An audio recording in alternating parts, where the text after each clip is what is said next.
remember the first time I heard the word AIDS, probably because I was too young, and I didn't think it had anything to do with me.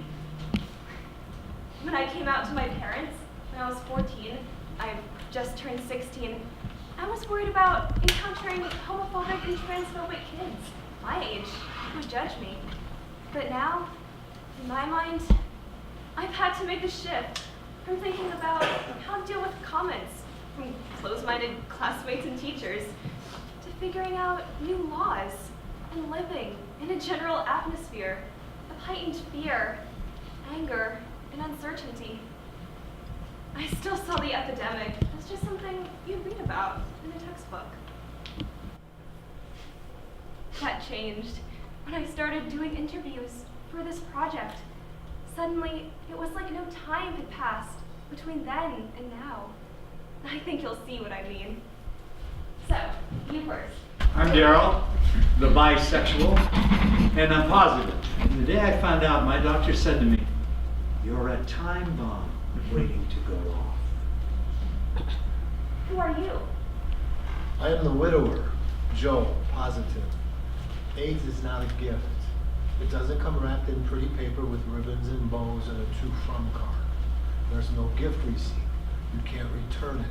There's no regifting, no regrets. It's yours to keep. But you can share it. Who are you? I am the protege. I'm Nick, negative. I've been in more high-risk situations than I can recall. I've been in more high-risk situations than I care to recall. It's hard to know what went where and with who when you're passed out on GHB every day for a year. I should have HIV. Who are you? The survivor. I am Ken, positive. AIDS is not the enemy. The real foe is fear. Those people who confuse and abuse nice people who are queer think we're all something to fear. The stigma. So profound is fear and stigmatization that it flies in the face of public awareness.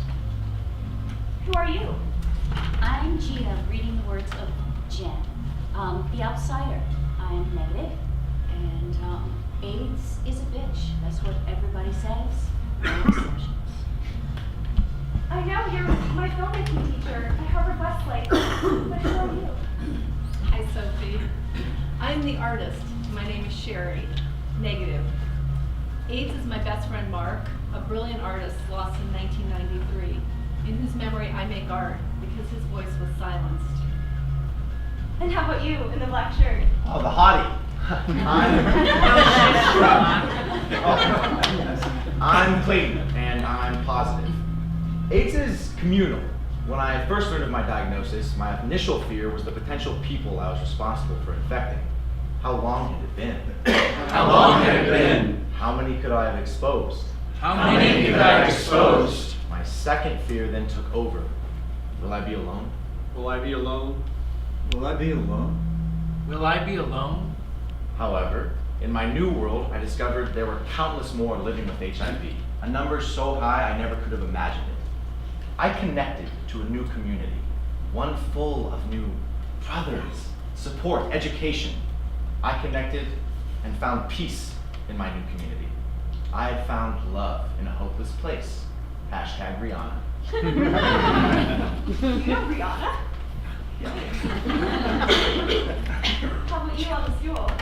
I'm the kid, Mason, negative. AIDS is a detonation. In 2000, my aunt found out an old lover of hers was positive while she was hanging out at our house. She couldn't stop crying long enough to drive herself the 3 blocks home, so she asked me to drive. I was 12. Who are you? I'm the fuck buddy. What? Oh, the fuck buddy, honey. I'm David. I am a sexually active man, and I get tested on a regular basis at the Los Angeles LGBT Center, which is a very safe and non-judgmental space.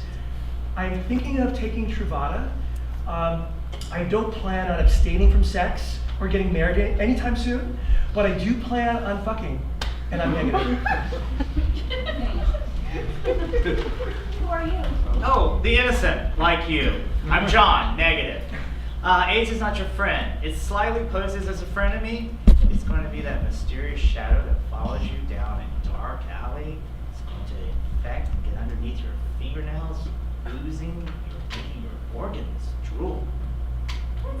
How about you with the nice jacket? Oh, I'm Albert, the deserter, and I'm negative. And AIDS is a siren-like chorus girl with bright red lipstick and clownish hair who likes to mimic the horror of dying men behind a goonishly grimacing mask. How about you with the headscarf? Hi, I'm Christine, negative. I'm the best friend. I'm Sherry's best friend. AIDS was a black plague that actually brought people together. Gay and straight, young and old, male and female, religious and secular. Who are you? Me? I am the guy. I'm Tim and I am HIV positive. You know, AIDS is popular. Anybody who wants to be somebody's got AIDS. We are profound, we are deep, we are cool, we are infected, thank God. Really? Who are you? The savior, negative, Gil. AIDS is a sedative. As a young adult, my best friend Billy endured low self-worth and high self-hate by buying as many records, stealing as many clothes, crashing as many cars, wasting as many of Daddy's dollars, and taking in as many drugs and dicks as he could, and as fast as possible, to douse his anger, pain, and shame. AIDS was welcomed.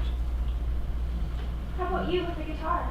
The psychotherapist, negative somehow. My name is Jessie and I'm a trans woman. I've been a man with women, I've been a man with men, I've been a woman with women, and I've been a woman with men. I've been with gay men, I've been with lesbian women, I've been with bisexual men and bisexual women. I've been with straight men, straight women, and trans women. No trans men thus far. However, the night is still young.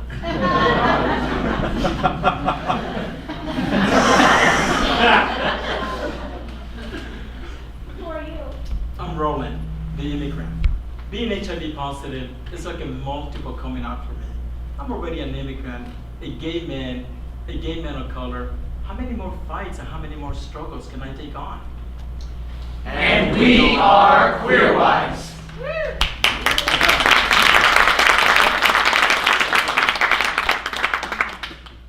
I started doing interviews for this project.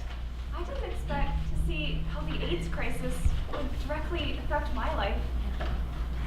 One of my interviewees told me that she had been president of her school's LGBTQ council, and I thought, that's just like me and my friends at our school. When she told me about the hippie 60s and how that was a time of freedom and experimentation, I thought of how me and my friends are trying out new labels, new identities, and finding out who we are. The wedding, 1992. We're at a wedding in Washington, D.C. My wife, Susanna, and our two daughters, Emma, 4, and Lila, 2. The girls are serving as flower girls. In fact, Lila, still willing to wear a dress, leads the procession. She's the spreading the flower petals girl. It's a wedding of 2 friends. Well, actually, they're more like Susanna's friends, but after 5 years amongst the East Coast intelligentsia, I have been accepted into the tribe, despite, or maybe because of, my full disclosure of my whole self out in the open. I had decided when I was around 14, to be honest with myself and everybody else about my sexuality and pretty much everything else, and I've managed to stick to it right up to this minute. This was in a time when excuse me, I got it all wrong. The bride and groom had both lost parents when they were quite young. And a lot of the toasts and the stories related to that sad fact. And when the couples told their stories, they mentioned one moment that they grasped and when they were so young and now held in their hearts, their eyes filling up with tears at the memory. This was in the days before protease inhibitors, and my T cells had fallen well below 200. And though I felt fine, I often felt that vertiginous chill, that cold iron taste on my tongue that I felt when I first heard the news.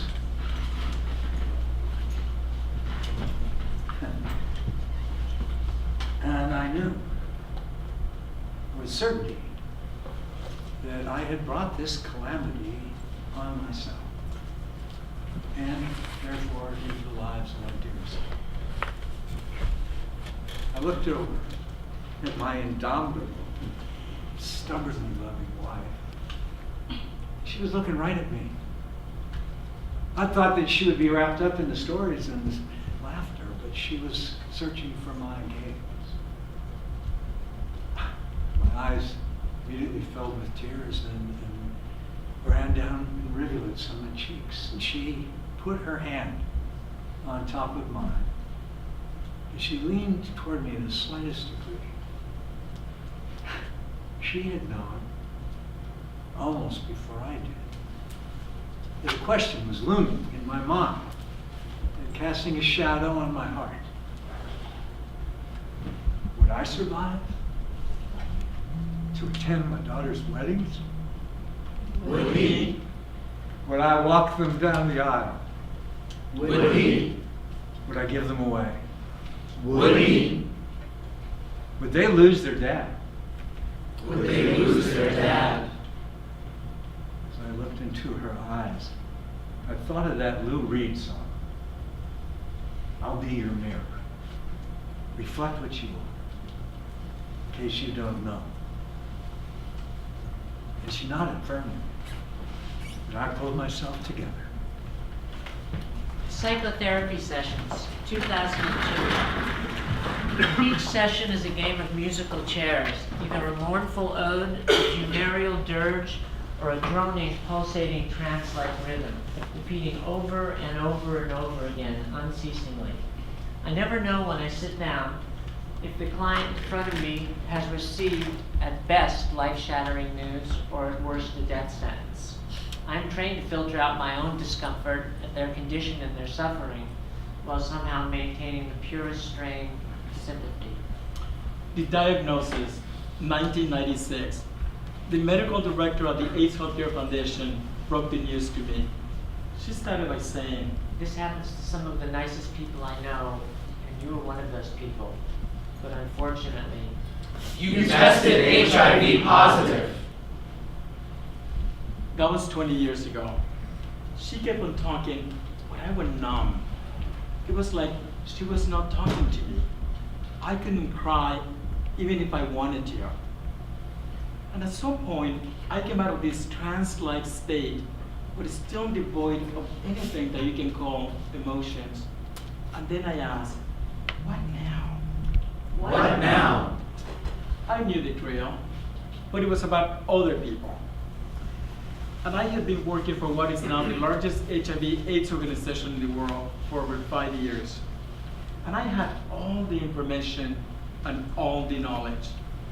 But sometimes it's a very weak weapons in matters of the flesh. I say sympathy rather than empathy because I truly cannot know what it's like for the clients. Young, old, healthy, ill, or at death's door. AIDS is not yet a manageable disease. And while I know it cannot be transmitted in the room, I am instructed, as if I would need to be, to not let the fear and hopelessness that attends its diagnosis infect my sympathy or positive regard for the people I sit with, each for 50 minutes a week. Sometimes it's all I can do to maintain and not run crying or screaming out of the room. I had heard all about the new breakthroughs, protease inhibitors, and a cocktail of drugs that will make HIV manageable, normalized, just like diabetes and hypertension. Why don't you just take a pill? Just take a pill. As the medical expert went through the protocol, she might as well be talking to me in Greek. I couldn't understand any of the words that she was saying to me. All I could hear was this monologue going on in my head that was fully impregnated with unsettling questions such as, how much longer do I have to live? Will I have to carry another layer of stigma and the morality attached to it? And how deep will my shame be? Would I go out or would I withdraw? And why is this so much harder than coming out as queer? I feel so radioactive. And who do I tell? How many do I tell? Where do I tell? And why do I tell? Y mi privacidad. ¿Qué va a pasar con mi privacidad? Y si quiero salir de los Estados Unidos, poder regresar, ¿cuáles países podré visitar? And will people, including my family and friends, would they want to sit with me at the same table to eat a meal? And what about my romantic life? What about sex? How do I disclose? At what point do I disclose? And would I be in the heat of the moment? Would I be able to handle the rejection? And these drugs are so new, so very new. ¿Cuánto veneno entrará en mi cuerpo? With each session, I have to reset my neural circuitry and baseline survival instincts and start all over again to find a way to be loving, caring, and above all, calm in the face of our combined helplessness. In a matter of few minutes, things became so much more complex, and my life was turned upside down. And this is why it all sounded like Greek to me, because there's no language that can translate those heightened emotions, all that convulsion. And I asked, how do you translate the shattered image? Sophie, I was no longer who I thought I was. I was no longer who I thought I was. The zebra, the horse, and the zoo, turn of the century. While lounging on the grass of a local zoo, I glanced over to a resident zebra and asked him, "Don't you wish you were a horse and you look like all the other horses?" The zebra stopped munching his afternoon grass before he spoke, which was the polite thing to do, and said, "What's a horse?" Years later, I had a boyfriend who tried to run me over with a VW bus that had a broken muffler. My boyfriend said I was flirting with a man from Philadelphia. Actually, I was. It was during the attempted homicide that I decided hiding in the closet was far more difficult than explaining to others and family why I was being chased by a VW with no muffler along Windsor Boulevard. When I told my brother I was gay, I cried a lot. I mean a lot. "I don't wear dresses," I said repeatedly. "I don't wear dresses." Actually, I did. No point in emptying the whole closet all at once. When I hit middle age, it became time to take the sexual highway off-ramp. I instead got back on. Crack, meth, GK, HIV, AIDS were waiting for me. GK, HIV, AIDS waiting for me. So now I'm going to die, and I'm going to die soon. I decided to go out with dignity and class, pathetic life, noble death. First, I'm going to get sober. Then I'm going to write a novel. I will learn to speak German, although it is cheaper to speak French. And I'll be buried in the Hawaiian Islands. Actually, I might not be able to do any of them. But what I can do is lay on the grass, reflect, and remember the zebra, the horse, and the zoo. The lecture, 1989. Bill, my 25-year-old friend, is having trouble with balance, lung capacity, and his viral load. He takes my arm and we walk at a slow, deliberate pace. The bump of crystal meth he had earlier in the car doesn't empower him like he had in months past, nor would more cigarettes. As I began to pick up speed, sprinting along Melrose Avenue, he calls out, Hold on, Sonny. Grandpa can't move like he used to. Bill. Now, I know you don't want to lecture, but please listen to me. I truly believe there's hope here. The drugs, the drinking, the cigarettes, they're not helping your situation. You've got to allow your body to heal.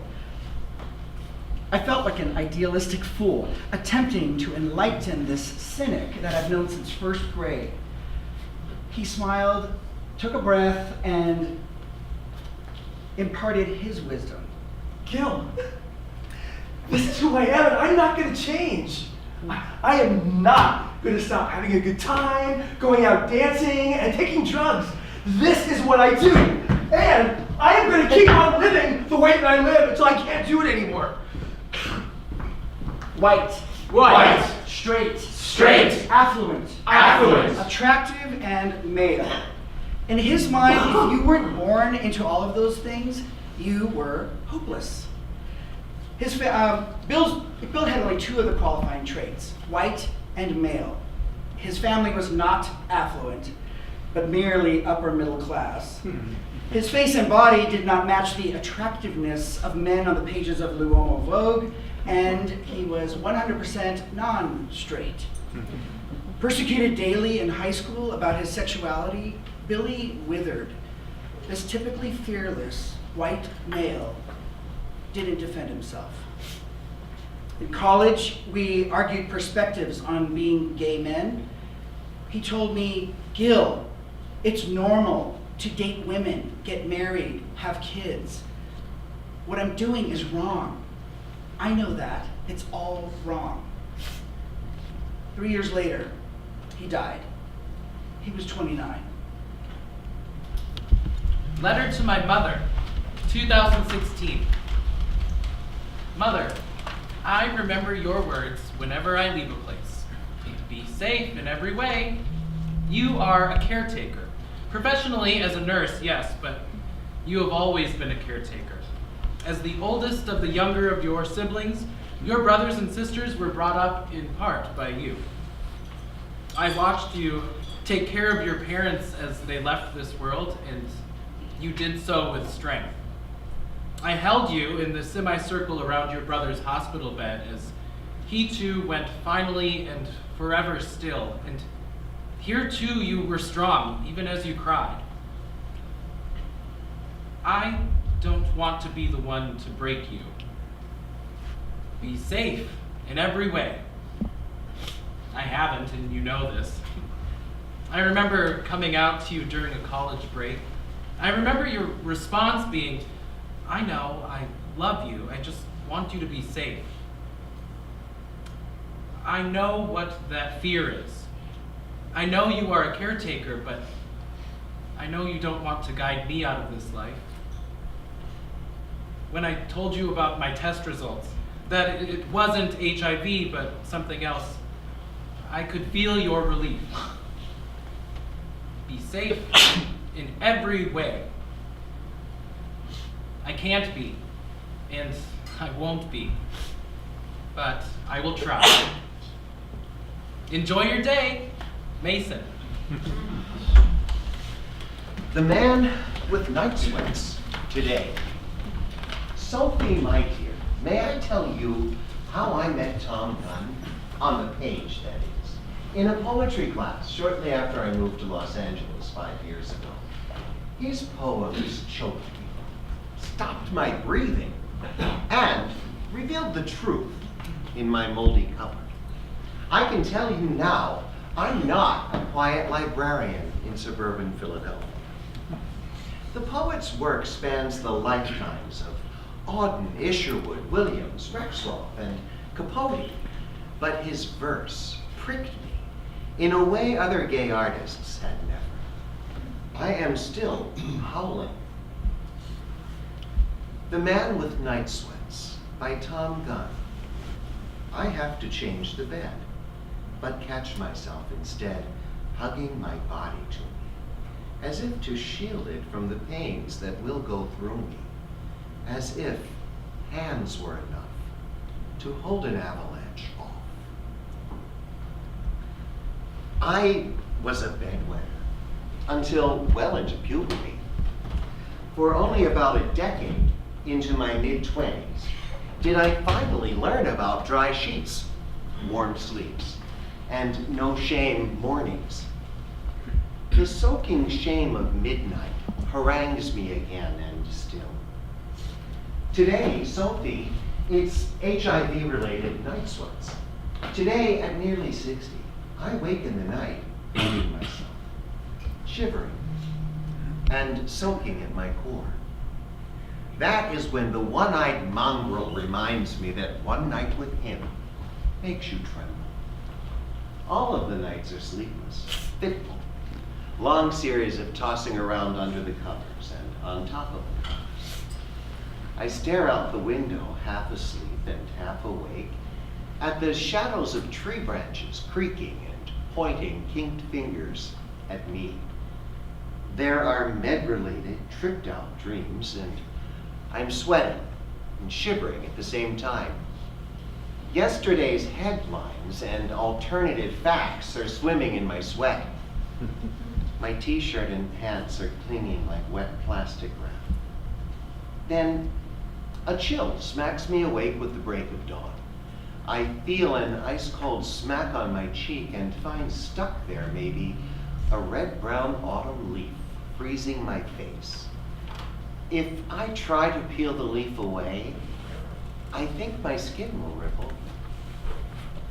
Today, we simply begin another day. No day swings, just the daily tasks at hand. As if hands were enough to hold an avalanche off. The men, today, I know them now. These men who 20 or 30 years ago might have died.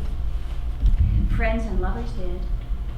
So many caresses lost, so much laughter silenced, unfinished feelings, bleak dreams, restless, listless confusions. Are you next? Are you next? Am I next? Am I next? Clinging together, savoring the nectar from their bodies that could kill them all. HIV positive, not quite a death sentence. They were told, you may live, accept the numbing pain, accept the medications, accept the isolation, accept the stigma. It is the price you pay to live. Accept your body that can only be shared with others of your kind, others with the stigma. 20 or 30 years have passed. So I know these men. They're elders now, and they say to you, as they say to me, despite everything I did, everything I was, I have lived this long for a reason. To raise an abandoned child, to make art, Make art. make music, Make music. to educate, Educate. to bear witness, to confess, to write and spare nothing, not the pain of loneliness, nor the madness of drugs, the longing for sex, the memories of love. These men I know, they bear the stigma, they bear it forever, but with fierce purpose and quiet grace. The confession. My confession, Sophie. 2016. My emotions cut short because I turned them off. Way back when a friend of a friend was explaining to me the trauma in his life. Seems he was growing inexplicably sick from a cancer that only afflicted gay men. How mysterious. Because nobody knew why, where, when, especially the how. How did this come about? Where was it coming from? Nobody knew. Only speculation grew and was fertile in a barren field. The time was 1981, 82. Place, San Francisco. Scientists at the National Centers for Disease Control in Atlanta today released the results of a study that shows that the lifestyle of some male homosexuals has triggered an epidemic of a rare form of cancer. Robert Brazil now in Atlanta. I just moved from Oklahoma because I wanted out of the closet. So I came to California. You know, land of the free, home of the rave. I was just turning 33. Young, ambitious, full of spunky high hopes. Hanging out in the hate, making new friends, having the time of my life. Then one day, my friend was crying because his life was changing. and only for the worse. Seems his best friend, his lover, was dying. And all I could think of was, did my friend also have the cancer? What could I do? I was at a loss of how to help. Did I even want to help? Would I, if I could? I didn't have any answers. It was black fucking death. I was life. Life! My friend faded away. I got new friends. Healthy friends. Straight friends. The friend of my friend, well, he died. Along with many others that were disappearing off the planet. But I was on a lighter path. I wasn't built for fear and death and traumas in life. I was lucky. I was blessed. Even far beyond my own just desserts. So I took the token I was given and I didn't look back. Nor did I want to. All I wanted was life, health, happiness, good times. I wanted success. The very thing which has eluded me these many years. Sophie, I didn't connect to HIV, to AIDS, or to anybody that either. I tailed it. Ran for my own precious life. I deserted my own clan. Took refuge back in the closet. Because I don't take chances. I sidestep the difficulties. My world is a closed-off affair when it comes to such things. And the cancer never touched me. Or my heart.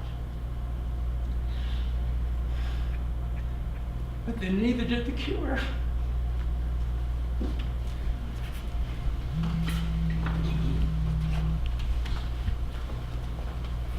I have my own confession. I didn't attend the Women's March downtown the day after the inauguration. I wasn't there. I was alone that day. Hungry, hungover, and broke. Hard to stay woke when I'm hungry, hungover, and broke. That's my song. I don't think it would have fit in with the spirit of the day. Dark thoughts on a bright day. A white day. I saw so many beautiful pictures and videos, buses and airplanes and subways full of white women accessorized in pink. Seas of white faces turned pink from shouting for freedom from tyranny, chanting for their rights to not be stripped from them. I wasn't there. I was alone that day, in awe of all those people expressing their rights and their disdain for this new administration. All those people. And where were they before? When black and brown faces turned white, milk pouring down them to wash the sting from their eyes. They were with her, I guess. I wasn't there. I was alone that day. The rejection, 2015. Hey, Miss Sophie, how do you tell a nice person that they've been mean, hateful, and unforgivable? Do you write them a letter expressing the depths of hell they've unleashed on your mind, body, and soul? It had been a long year for me already. I had endured my fair share of ups and downs, embracing my new lifestyle. HIV positive at 24 years old. I wore the word undetectable like a badge of honor because it felt normal. It felt healthy. It felt safe. My doctor had told me I would find a man and settle down and life would be what it always could have been. Normal. I pined for Gino for 6 long months. And finally, one night, when he had finally decided to come home with me and get in my car, I thought it was going to be normal. But when he got in my car, and after all the usual bar banter and antics, when he finally got in my car, he decided to talk negatively about my HIV positive best friend Vincent. As I drove down Fountain Avenue towards my apartment, I could tell Gino had begun to read my facial expressions and body language as uncomfortable. Uncomfortable doesn't begin to describe how it feels when he asks, Wait, dude, are you HIV positive too? I'm undetectable. Turn right up ahead. Just take me back to the bar.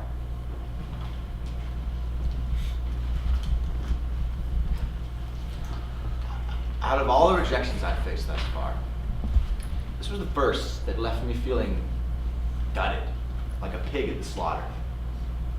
Livestock, expendable, replaceable, and Gino was back at the bar looking for his next hog to feast upon. When I came out to my parents, I've been going to gender and sexuality alliance meetings at my school on a fairly regular basis. I think they realized I was subconsciously beginning to question my identity and was drawn to DSA because of that.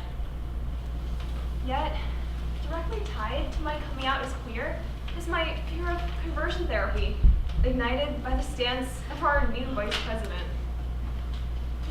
The new administration scares me, and I told my parents that. Being very supportive of my coming out as queer, my parents told me that they would never send me to conversion therapy. Sophie, even for me, AIDS is hidden because I can't know what it feels like, but I do know what it's like to hide something inside me, being trans. Something that wouldn't necessarily kill me, but by not passing could prove dangerous or even fatal, not only in terms of the violence perpetrated against trans people, but also the lack of adequate healthcare coverage for both HIV positive and trans people, and the presumption of an HIV positive status for all trans women. When I started this project, I thought of the AIDS crisis, as embarrassing as it seems now, as something akin to the Black Plague, something I'd read about on Wikipedia and dismissed as history. AIDS is other people, nothing to do with me. AIDS is unifying newfound community. AIDS is a detonation. AIDS is the Black Plague. Radioactive, not mysterious or vague. When negative means positive, and positive's a bitch. AIDS is coming after us. AIDS is a wicked witch. AIDS is not your friend, but it can steal your friends away. AIDS is not the enemy. Feelings are both today. Detectable or not, AIDS lingers in your cough. You're a ticking time bomb, just waiting to go off. AIDS is not for pussies, not a punishment from God. AIDS is not a pretty picture. AIDS has shot its wad. AIDS will not divide us, AIDS will never set us free. AIDS will not escape us, we are living history.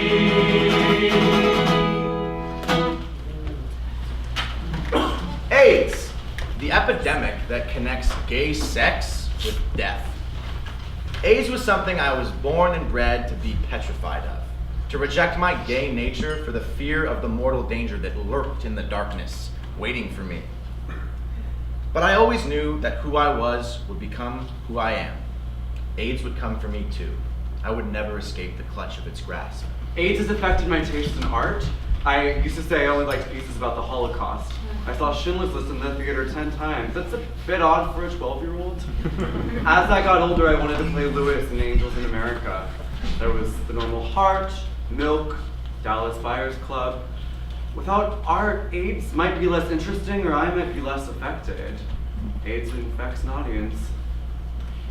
AIDS is a one-eyed, one-horned, flying purple people eater. Oh yeah, the purple people eater came from outer space and lit in a tree, poked me with his horn, and moved in with me. For 30-some years, I have fed him, sheltered him, and kept him comfortable. We've lived together like lovers, argumentative, private and secretive, explosive, implosive, compulsive, repulsive, conclusive, yet never defining me. He sleeps in my cupboard mostly, and we are happy together, because he has not yet vexed to defeat me or gobble me up. Sophie, get this. Title, Sex in the City. Bernie is jealous because I have had carnal relations with his roommate Dan. Keeping up with me, honey? Yeah. All right, good. All right, with my skinny skeletal frame providing the perfect canvas, Bernie starts rumors. Rumors are a disease. How could you be so calculated and risk my health to satisfy your sexual pleasures? I'm puzzled and confused what Dan is talking about. You have AIDS. What? No, I don't. Why would you say that? Bernie told me you did. And at this moment, I found out that gays have their own wicked witches of the West. And mine is Bernie. Wicked witches, purple people eaters, oh my! Self-disclosure may feel liberating and empowering at first, but it always comes with a heavy price. Even as an American-born citizen, a trans woman now married to another trans woman, I have experienced discriminatory immigration laws. Before 2013, same-sex couples could not marry in this country. My wife and I had to leave the U.S. twice to remain together. Before 2010, federal immigration law prohibited HIV-positive people from entering the country. They can still be denied a green card if officials determine you are likely to require government assistance. I'm visiting my local Planned Parenthood, which is dangerously jeopardized by the new administration. I've always hated going to medical appointments. I mean, who doesn't? The receptionist hands me the paperwork. I take a seat and turn my attention to the forms and find my favorite question. The government funding we receive requires the following information. What is your race? Any guesses? Mexican? Brazilian? Israeli? Egyptian? Italian? I can answer this question in different ways. A box for multiracial, one for other race. Neither of these options provides a space to say which other race or multitudinous races I am. I check both the African American box and the white box. Since the CDC says that black men who have sex with men account for the most new diagnoses of HIV, I know that the person who enters this data will have to choose one or the other, and I know which one they will choose. Statistics are only as accurate as the manipulative manner in which they are collected, allowing people to construct their arguments or justifications to amplify their beliefs.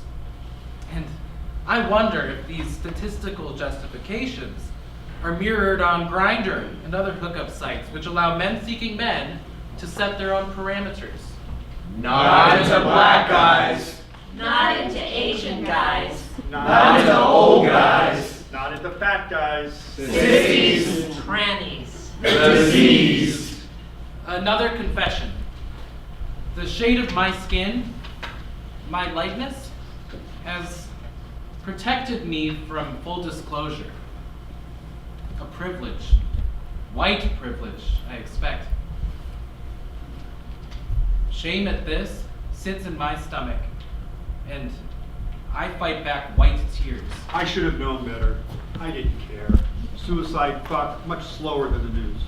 100% preventable, 0% curable. AIDS is the last statue of shame I keep on a private altar in my soul. I share with only the most cherished.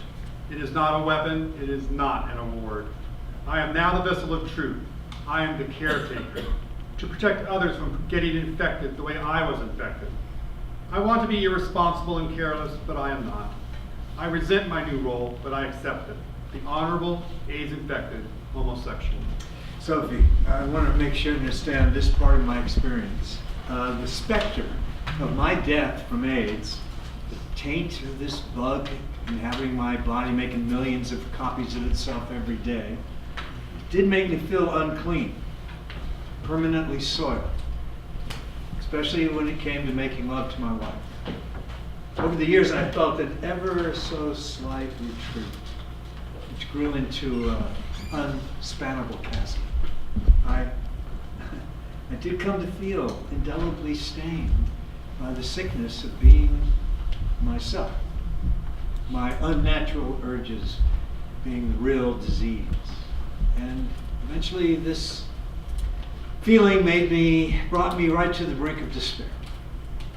But compared to the devastation visited on the lives of so many people that I knew and cherished, and all those I didn't know, but felt love for those brothers and sisters as well, my struggle is as nothing. I've never made a decision because of the presence of HIV in my life. In the face of it, yes. After all, we had 2 daughters after my diagnosis in 1987, when we were told by everyone that's absolutely impossible. But my wife and I found a safe way. I have a question. Are there any lesbians in this story?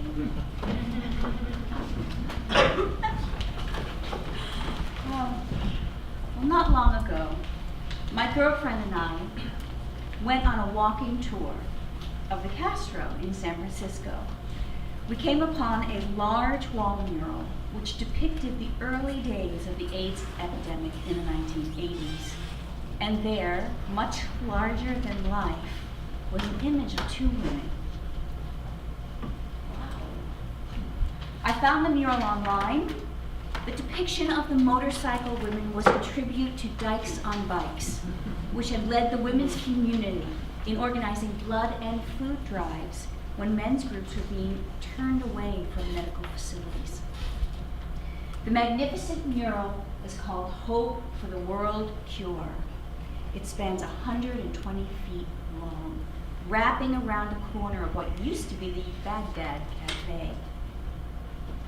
In the words of Thomas, one man who lived through the AIDS crisis, lesbians were as heroic as soldiers on the front lines. Even when no one yet knew how the virus was transmitted, they would forego the double layers of protective gloves to hold the sufferer's hand. They were often tasked with administering the last bit of morphine before the doctor came in and signed the death certificate.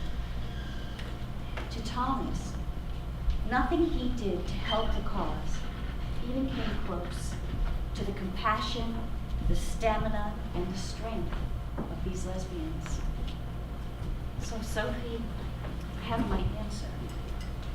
They might not have died from the disease, but lesbians fought to the end for those who did. Sophie, AIDS took my best friend. A gem of a human being with a sparkling personality. He could make me laugh, dance like there was no tomorrow, and wear high heels. I met him during a dark time in my life. Death, divorce, depression, lingering forces from my teenage years were unbearable. We still love stupid jokes, especially light bulb jokes. Okay, how many lesbians does it take to screw in a light bulb? Well, I don't know. How many? That's not funny.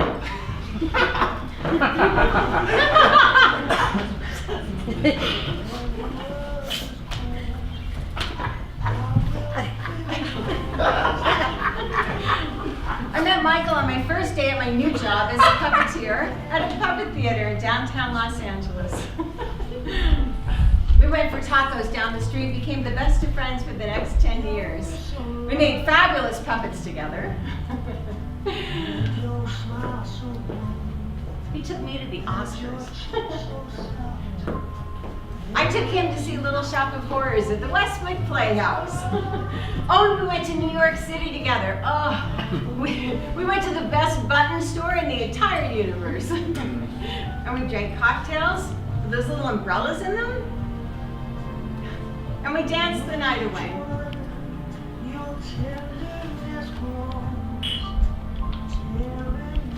He really knew how to put on a show.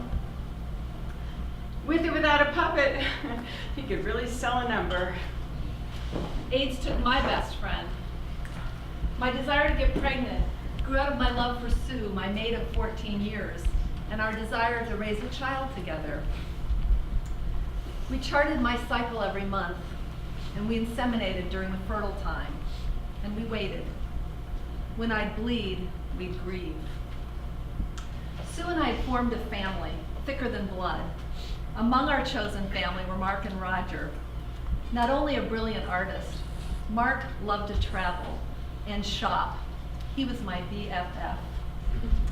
As his health declined, the four of us decided to go on a pilgrimage to Bali, which is a shopper's paradise. In Bali, we climbed up the sacred volcano that the Balinese believe is the navel of the world. One of us nearing the end of life, another trying to invoke life. Both of us traveling back to the source of all beginnings. The last time he was in the hospital, visiting hours were over. There were only supposed to be 2 visitors at a time anyway, but when I got there were 14 people all crowded around his bed. He loved the attention, the adoration, playing the dying swan with his captive audience. By the next day, his eyes were closed and they would never open again. Days later, the breathing tube forced his chest to rise and fall, but he just wasn't there. His mother battled the doctors to remove the fucking tube, but they resisted. Thank God, she was like a dog with a bone. She always got her way. His sweet, skinny body just laid there, his head gracefully tilted to one side. He was ready. So what happens when you die anyway? Where do you go? Fuck if I know. We used to discuss sperm donors with Mark, like with shopping. He was so picky. Too short, too bald, this one was too hairy. I wish we could have used Mark's sperm to make our baby. He was such a handsome man, tall, blonde curls, blue eyes. So at 39, I figured getting pregnant would be easy, right? Just get some sperm to swim up into my uterus, that great sea churning with the potential of all life. Month after month, it didn't happen.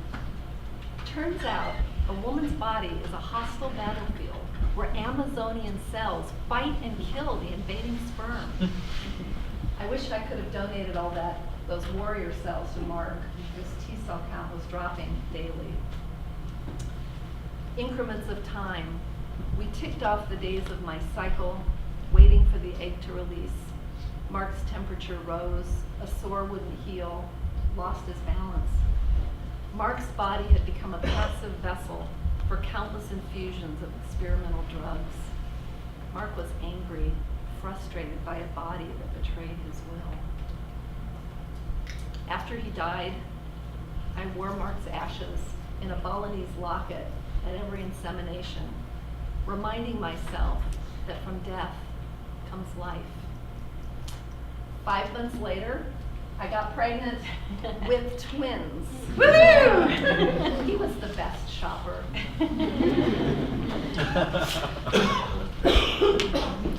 As more people told me story after story, I started counting my own friends, trying to imagine what it might have felt like to lose so many people. One of my interviewees said she had known dozens of people who died from the disease, and I couldn't believe that. Dozens? Dozens. Upon dozens. Upon dozens. Dozens. Upon dozens. Dozens. Upon Dozens. When I asked my filmmaking teacher, Miss Galkey, about the AIDS crisis, and she told me about the AIDS quilt and gestured to show me how big it was. It was like she could still see it there. It was like no time had passed between then and now.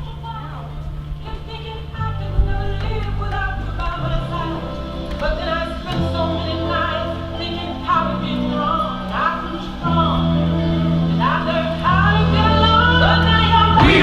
your tiny hands anywhere near our underpants. We don't want your tiny hands anywhere near our underpants. We don't want your tiny hands anywhere near our underpants. I ordered my pink pussy hat for the downtown march online from Amazon Prime. The package arrives on Friday. I unwrap my pussy hat from its plastic covering. Oh, it's so soft and so warm. Oh, and it's so pink. I rub it on my cheek, I caress my neck. Oh, it's so sensual and sexy. Oh. I guess it felt like a real pussy, but how would I know? Oh. I take a look inside the tag. Made in China. Now isn't that ironic? A pussy hat coming from China. A place where pussies don't get their due respect. Although the march is billed as a women's march, I know that men, especially gay men, will be welcome. Come on, we turned the pink triangles into power symbols decades ago.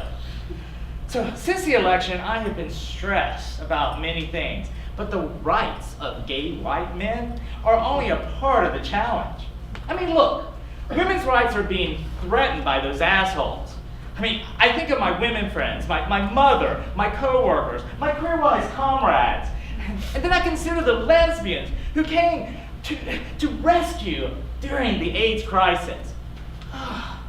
Sure, it can be tough for gay white men, but you gotta think about the women. All the women, especially women of color, what they're enduring. So, you know what, to tell you the truth, I'm not gonna put this pink pussy hat away in storage just because the march is over. I'm gonna keep wearing it in pink solidarity. You got that right. Come on, girls! This is how it starts. A grandmother in Hawaii posts on Facebook, meet me in DC the day after the inauguration. 3.3 million gather in 500 cities worldwide. Sue and the twins, yeah, they're 22 now, marched in LA. Sochi's t-shirt said simply, 1973, referring to Roe v. Wade. Will you, Sophie, lose the rights that we fought so hard for? Marcus' t-shirt said, the future is female. I was in DC. Monuments rose from the mist, the blinking eye of Washington's dick, the father of our country. A river of women in pink pussy hats stream from every direction, pink ears erect, listen to the muses of our movement. Gloria, Angela, Janet, and one called America, daughter of immigrants, actress, activist, who was first known to us as a woman with curves. Women of all colors marched to a white house built by slaves. We are the pussies. We are the pussies. The devouring vagina dentata of nasty women. Nasty women. Cunning linguists whose mother tongues cut with metaphor and humor. Pussies embrace. Pussies embrace. Pussies empower. Pussies empower. Pussies enfold. Pussies enfold. We will stitch together this crazy quilt of intersectionality with fierce determination and love.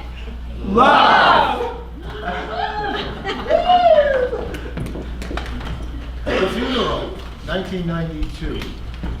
My partner Jeffrey's mother is the epitome of Southern belle. Spoiled, rich Southern belle.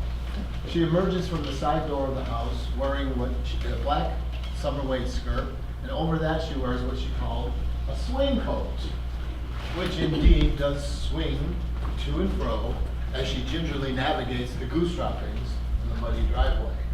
Nobody had the foresight to clean up the goose poop, nor did they think to shoo away those filthy bees. It was sunny and warm, not quite noon. Even the creek seemed perfectly still. The water bugs stretching tall on their skis sat motionless on the glassy surface. This was the same creek that Jeff's stepdad, Ray, told me he was sure formed a cave where the creek ran into the hill and disappeared into the blackness. I don't remember what the priest had to say about my Jeffrey that day. I do remember, though, that he rode with us in the limousine the day before, all the way from St. Louis to Joplin. Jeff's brother, Dr. Kilgore, couldn't get a flight last minute, so to be grand, he hired a limousine and chauffeur to drive us to his brother's funeral. The night before the funeral, I slept in the back utility room on the fold-out sofa. Odd. When Jeff was alive, we always shared his room in the main house. Not this time. That room was reserved for Brother Doctor. Oh my! Exclaimed the Southern Belle as she pulled a previously polished pump out of the muck. I've got Jeff's ashes on my shoes. She clumsily dumped her son's ashes into that crystal clear creek, sending up ghastly gray clouds adrift into the dark cave beyond.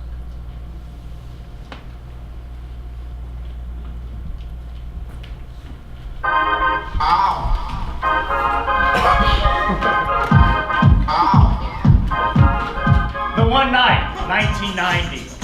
One night on the cusp of 1990 turning to 1991, I stand with three friends at the corner of a whiskey soap bar at Rage, the abbey of its time.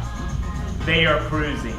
Cruising. They are horny. Horny. They are in heat. In heat. I shyly look around, and I blow a party horn. Oh, I am hot from dancing non-stop under a disco ball. One night, he stares. He smiles. Oh, he saunters over. Oh, we drink, we talk, we kiss. Last call? Oh, I do not want this feeling to end. We order our final cocktail. The singing lesson, 1993. Oh, I don't know, I was maybe 10 or 12. I don't know, probably 12. His name was John. John was the director of Oliver, and I was the artful dodger. I knew he had AIDS. This man who I looked up to, who seemingly had everything my musical gay boy brain could hope for in life, was to lose his life, and that was distracting. I tried not to think about it while I watched the blonde, boring boy whose name escapes me right now singing "Where is Love" in a tentative, vulnerable falsetto. AIDS was worse than HIV, I heard. I don't know. One night I end up at his place. We passionately make out. We wake having never slept. We exchange numbers on a stack of paper instantly torn from a stack of cedar cyanide envelopes cluttering a corner of his kitchen counter. I take the walk of shame home. I wait by the phone. I leave a message on an answering machine. I wait by the phone. He never returns my call. We never see each other out and about. I realize we were never we, and I have experienced my first man-on-man one-night stand. One night I receive a call 5 years later. They tell me they found a scratched piece of paper with my name and number on it. And they thought I might like to know that he had died of AIDS. I pause. And I long for one night more. I don't know if John died, Sophie. I never heard about him again. But my mind wanders to Joe. Joe Barnett, the voice teacher who I adored. He was straight, they said. Oh no, Joe has a wife, they said. But his shorts were so short. He coaches me on Liza Minnelli songs, the rare ones, City Lights. He has me singing Some People, Mama Rose's first big musical number in Gypsy. He has me auditioning with As Long As He Needs Me from Oliver. He dropped dead. I still don't know what to make of the exuberant music man in the red candy apple Mazda Miata. They said it was a brain tumor. They said it was sudden. Fuck, yeah, it was sudden. My heart was broken. They said he had a wife. I don't know. I never saw her, but I never saw him either, so I don't know. They said he had a wife. She'd have to be pretty amazing. He was. No matter who was with him at the hospital when he passed, holding or not holding his hand, I don't know. but I love him. I don't know, and I don't care that I don't know. I don't know, but I love him. I don't know, and I don't care that I don't know. The party, 1989. Rob sees the twinkling lights of San Francisco as he stands on the Golden Gate Bridge. The city is perched like Oz on the edge of the bay. A gay mecca of liberation and revolution. Besieged by an unrelenting disease, but determined to sparkle nonetheless. Revelers in the city below drink and dance and fuck into the wee hours, determined to be the authors of their own narratives, instead of allowing the infectious interloper to write it for them. I'm in the closet, and I'm attending my first gay pride party in West Hollywood. As I scan the room, searching for the host, the sun-drenched city of Los Angeles stretches into the distance through the floor-to-ceiling windows. Well-groomed men are milling about, drinking, dancing, some are gloriously peacocking. A tall man with tousled brown hair and a cotton shirt stretched across his lean torso approaches me. Hi, I'm Rob. This is my party. His grip is firm and his arm is toned and tan. I'm Dave. I'm 22. Rob could be 35 or 45. He flashes a pearly white Hollywood smile. Rob is handsome and athletic, and he's HIV positive. And Sophie, later that year, Rob begins experiencing symptoms of AIDS, the beginning stages of dementia, a term that I heard bandied about in retirement homes, referring to fragile seniors, not a strapping young man. But instead of letting the disease invade his body and ultimately kill him, Rob decides to beat the disease at its own game. He drives to San Francisco on a Friday, and he checks into a hotel room that night. He puts on a jacket, and he walks across the Golden Gate Bridge on that chilly Friday night.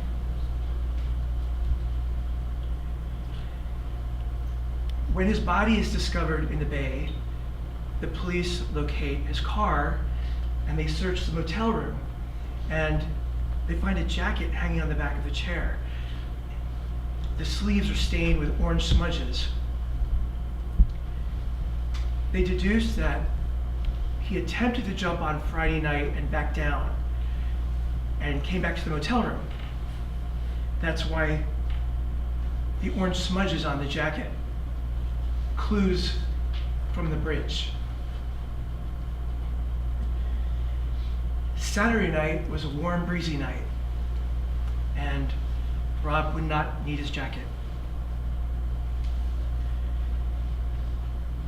And his second attempt would be successful. Sophie, what is Rob thinking as he plunges into the icy sea? The room was icy cold. February 23rd, 1992.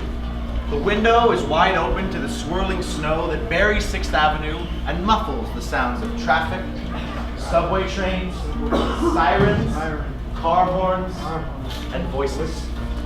None of which has any inkling that on the 16th floor, his partner slumps over the still warm body. As long as he... Resting his forehead on the dead man's chest. Determined to hold on. I know where I... But AIDS makes its sneaky visit to apartment 16G. Giggling and smacking its lips with glee as it snatches another man from the world. As long as he needs me,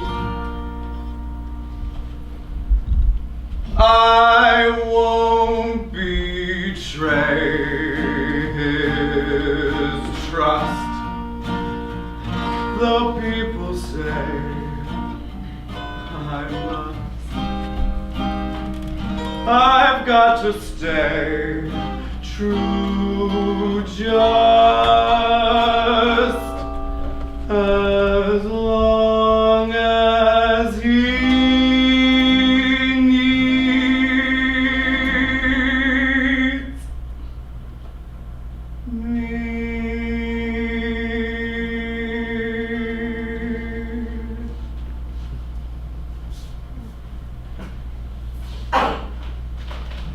Sophie, our friends did not die in vain. Our friends did not die in vain. Nuestras compañeras y compañeros no murieron en vano. Through all these years, I've always been keenly aware that I got off so easy. I never progressed, as they so weirdly put it, to full blown. I never suffered from Kaposi's sarcoma, cytomegalovirus, pneumocystis carinii, molluscum contagiosum, peripheral neuropathy, or cryptosporiosis. I didn't die from AZT, as I'm convinced many people did, because I refused to take that shit. I found alternatives, and they kept me alive. And with some combination of determination and pure luck, we, all of us in this room, positive, negative, or neutral, and all of our fallen comrades whom we still hold in our hearts and minds, we have triumphed over the fucking thing. Positive, negative, and neutral. We're not done here. We are in the act of triumphing, but have not triumphed. We face the fear and the stigma through education and awareness, but they are still with us. We fund treatment and research, make breakthroughs, but still many go untreated. There's more to do. Will you keep on fighting? I'll be there. To protect the rights and bodies of our queer youth in schools and in the streets and in the fucking bathroom? Will you show up to the next Black Lives Matter action? Does that matter to you? How about supporting indigenous people trying to save what little land they have left? Fuck yeah! Land that this country stole. Does that matter to you? Will you resist when they come for Medicare and Medicaid, for Planned Parenthood? Can the immigrants you know and the immigrants you don't at LAX, at JFK, at CDG in Paris count on you to stand up for them? Does that matter to you? We have not triumphed until we've done so for all of us. All of us and all our rights.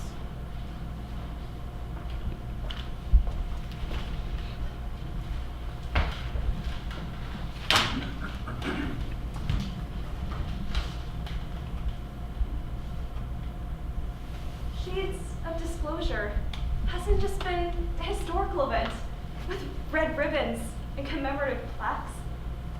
These aren't just actors playing characters with their lines learned. This is about the people who died, the people who lived, and the people who are still here today. I guess I knew that having AIDS could make your body waste away, but before hearing Gil and Christine's stories, I never could have imagined having a 20-year-old friend who looked 40. I know that immigration is a hot-button topic, but Jessie's story illuminated for me how HIV-positive people still struggle with these policies just because of their status. I know that LGBTQ people like me commit suicide because of bullying at home or at school. But when I heard David's story about the boy who would jump off the Golden Gate Bridge instead of let AIDS kill him, I thought, what kind of choice is that? And finally, I love art, and I want to be an artist when I grow up. And I know that pain can be an inspiration. But what Miss Goffin taught me, when she made something beautiful, to honor her best friend Mark is that even when you make something beautiful, the sadness doesn't go away. I'm still figuring out my own identity. Even though I identify as queer now, doesn't mean I have to stick with it. And so today, I'm not just some kid with a camera and an imagination. I saw the AIDS quilt firsthand. QueerWise is that quilt. I'm part of something that's bigger than any of us. A community that's bigger than all of us. QueerWise has mentored me, all 17 of them, as I continue to discover who I am. Build bridges instead of walls. One kindness at a time. By the way, I fight back. Not him, not her, just us. Still fighting equality 100 years later. We will survive, keep hope alive. Intolerance creates stigmas worse than HIV. Make music, make art, educate, bear witness. Purpose and passion through powerful action. Glass ceiling shattered. Thank you, Hillary. I shall persevere in this new year. Keep listening, start acting. Empathy always.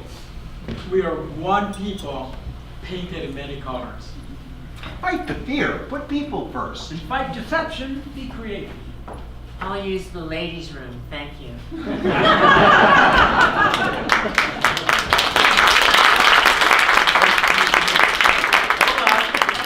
got more. Love. We have hope. Oh. Hope is who we have hope. Hope is who we are. Who are you?